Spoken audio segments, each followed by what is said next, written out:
the first time that that the whole Katrina thing really hit me. I had heard about it, seen the news, whatever, and I was sitting in my room and I picked up this newspaper the night before, and on the front page there was this body floating upside down this river, and it was just a picture of this body, and it just hit me.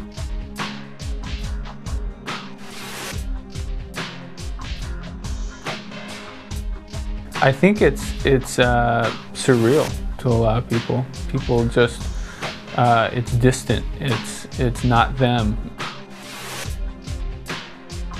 We will never, ever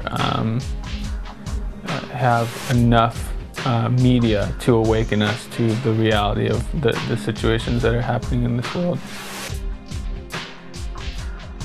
I just could not imagine it getting any worse than what I had seen the previous minute. And the further we drove down, the worse it got.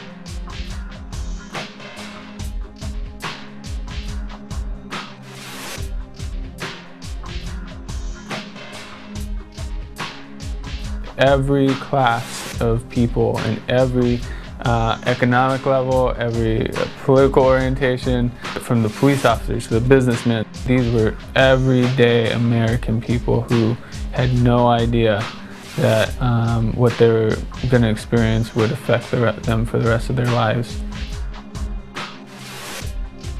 The question would be to say, how would I want the nation or the people around me to respond if this happened to me? Our job is to speak up for those who can't speak for themselves, because they can't speak. They're not being interviewed. They're not being asked the hard questions.